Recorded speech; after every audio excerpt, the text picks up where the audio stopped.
We are going to learn 6 rules of use of pronoun of nominative case.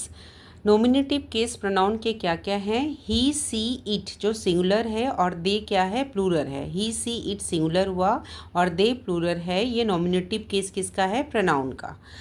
अब rule 1 क्या है? किसी sentence के सब्जेक्ट के रूप में दो या दो से अधिक प्रोनाउन किसी कंजंक्शन से जुड़ता है एंड और एक्सेट्रा से, तो उस जगह कौन सा केस यूज होगा? Nominative case. You and he were good friends, हम ये नहीं कहेंगे you and him were good friends. You he and I are clever, ये कहेंगे, हम ये नहीं कहेंगे you him and me are clever.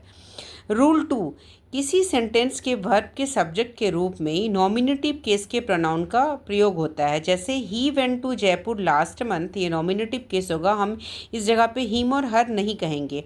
Rule 3, यदि किसी सेंटेंस के वर्ब के सब्जेक्ट के रूप में एक नाउन और एक प्रोनाउन कंजंक्शन से जुड़ता है एंड और एक्सेट्रा से, तो उस जगह नॉमिनेटिव केस के प्रोनाउन का यूज़ होगा। जैसे Karishma and I go to college every day, हम ये नहीं कहेंगे Karishma and me go to college every day, ये गलत होगा।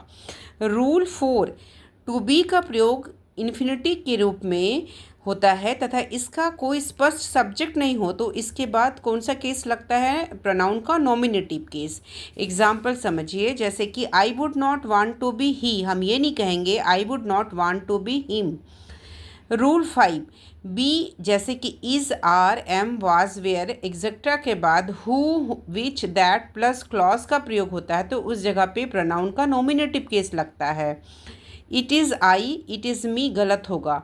It is I nominative case आएगा। It is he nominative case आएगा। इट इज़ हिम गलत होगा।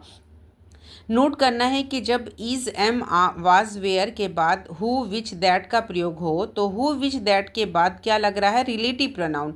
रिलेटिव प्रोनाउन के पहले नॉमिनेटिव केस के प्रोनाउन का प्रयोग होता है।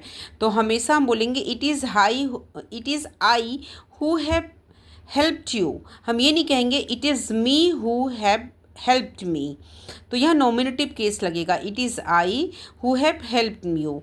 It is he who has stolen my pen, हम ये नहीं कहेंगे it is him who has stolen my pen.